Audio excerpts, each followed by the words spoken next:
a heated conflict has erupted between Michelle Bolsonaro and Senator Soraya Thronicke, ignited by Thronicke's harsh criticism of lawyers defending those accused in the January 8, 2023 events.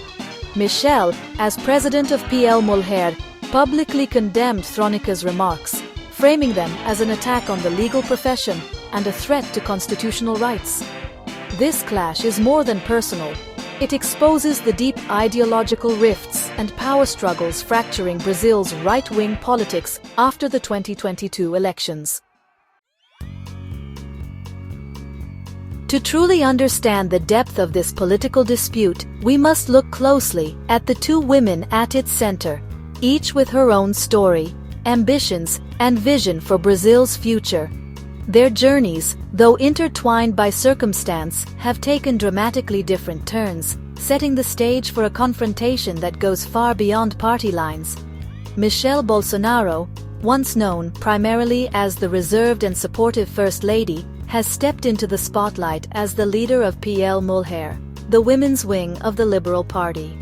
Her transformation from a background figure to a central political force has energized the bolsonarista base.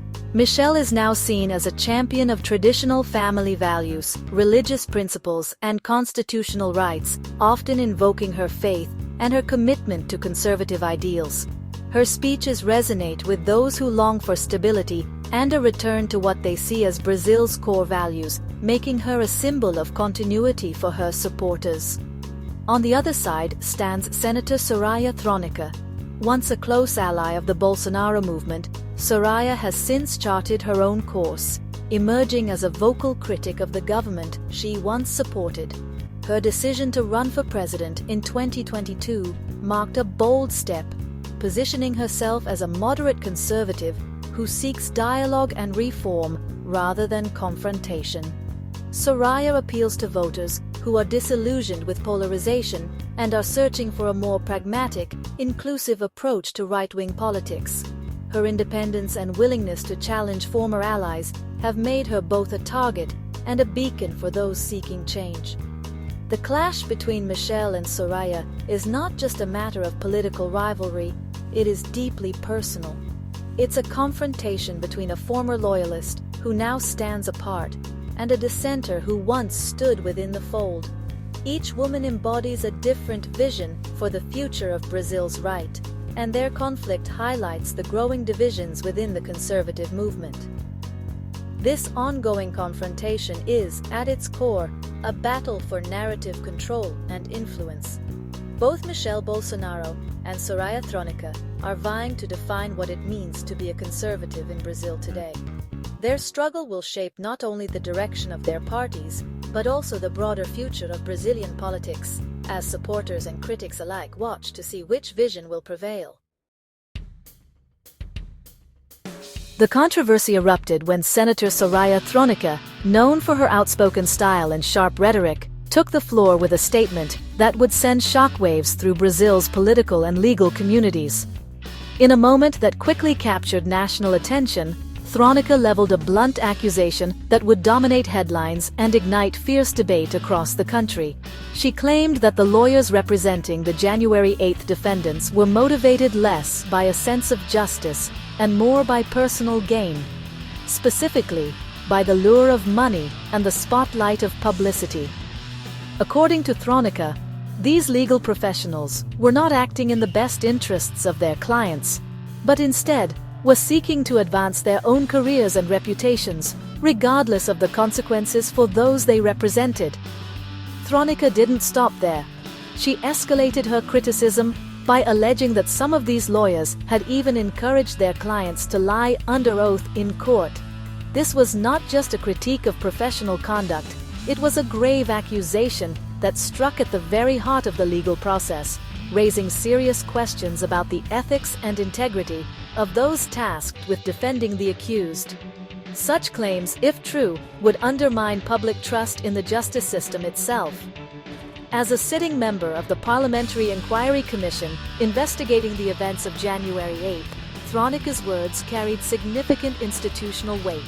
Her remarks were not just personal opinions, they were statements made from a position of authority, casting a shadow of suspicion over the entire defense effort and putting the legal teams under intense public scrutiny. The senator's incendiary comments quickly fueled a narrative that painted defense lawyers as cynical opportunists, exploiting vulnerable clients for their own benefit. This portrayal resonated with some segments of the public, but it also provoked immediate and passionate backlash from legal professionals, civil rights advocates, and political opponents who condemned her remarks as reckless and damaging. With these explosive allegations, the stage was set for a political firestorm. The legitimacy of the legal defense itself was now under attack, and the controversy threatened to overshadow the inquiry's original purpose. As the debate raged on, the nation watched closely, aware that the outcome could have far-reaching implications for Brazil's justice system and the rule of law. Michelle Bolsonaro responded swiftly, using her platform to defend the constitutional right to a full legal defense. She reframed Thronicke's comments as an attack on the entire legal profession and the principle of ampla defesa, guaranteed by Brazil's constitution. By invoking constitutional values, Michelle positioned herself as a defender of due process, rallying support from lawyers and the broader public. Her response shifted the debate from the actions of specific lawyers to the fundamental right of every citizen to a fair defense. The conflict now centered on whether political leaders could undermine constitutional guarantees in pursuit of their agendas. The legal community quickly weighed in, echoing Michelle's defense of the profession.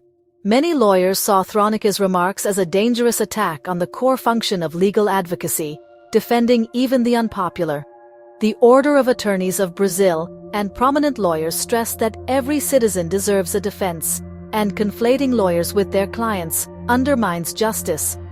This professional backlash gave Michelle's argument greater credibility, turning her stance into a rallying point for defenders of due process. The debate highlighted the tension between public demand for retribution and the legal system's commitment to fair trials.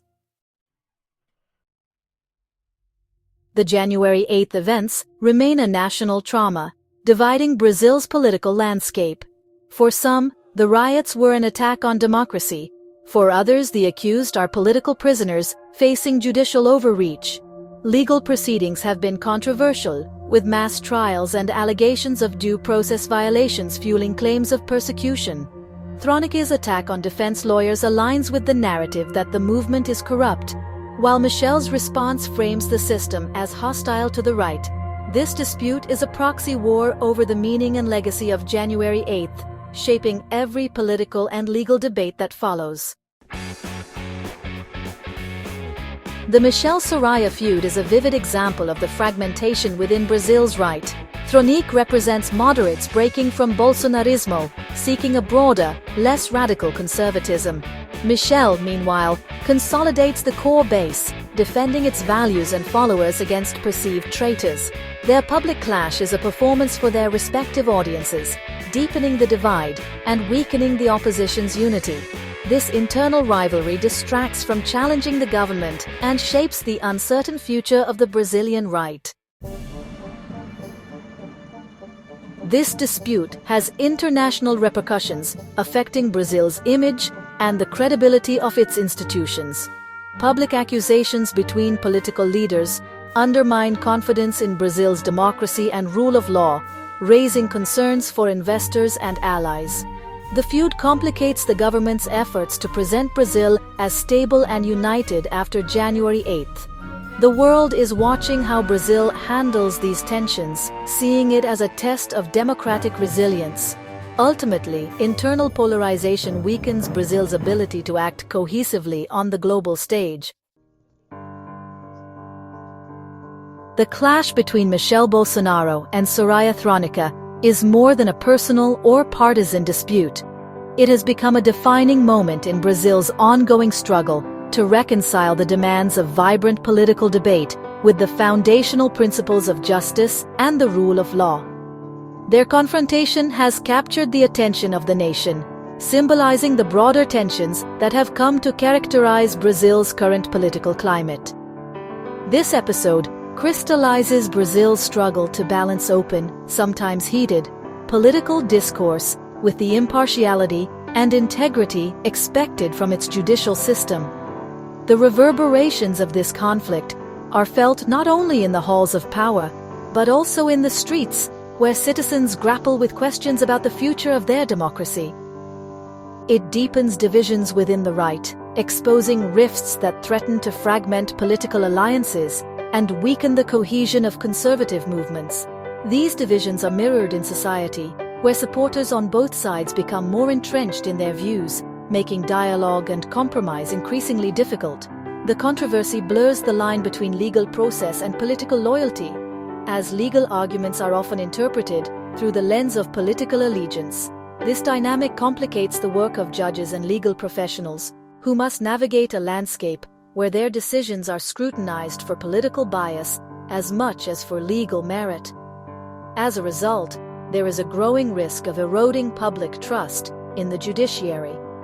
When citizens perceive the courts as battlegrounds for political disputes, rather than as impartial arbiters of justice, faith in the legal system begins to wane. The episode raises urgent questions that go beyond the individuals involved, questions that strike at the heart of Brazil's democratic project. When does criticism of the legal system become an attack on the rule of law? How can a society ensure that robust debate does not undermine the very institutions meant to protect its freedoms? How can due process be protected in polarized times, when every legal decision is viewed through a political lens? These are not abstract concerns. They are urgent, real, and demand thoughtful answers. The answers to these questions will shape Brazil's democratic maturity, influencing not only the immediate political landscape, but also the long-term health of its institutions.